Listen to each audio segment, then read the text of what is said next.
اعوذ باللہ من الشیطان الرجیم بسم اللہ الرحمن الرحیم اللہم صلی علی محمد وآل محمد۔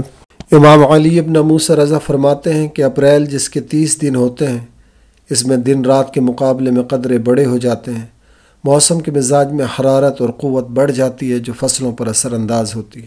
اس مہینے میں خون میں ہیجان اور حرکت پیدا ہوتی ہے۔ اس مہینے میں بھنی ہوئی چیزیں اور شکار کا گوشت کھانا مفید ہے۔ کھانوں میں سرکے کا استعمال ضروری ہے۔ صبح کے وقت نہانا فائدہ مند ہے۔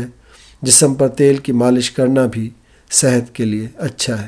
خوشبوئیں سونگھنا، پھول سونگھنا اور جمع کرنا بھی اس ماہ میں مفید قرار دیا گیا ہے۔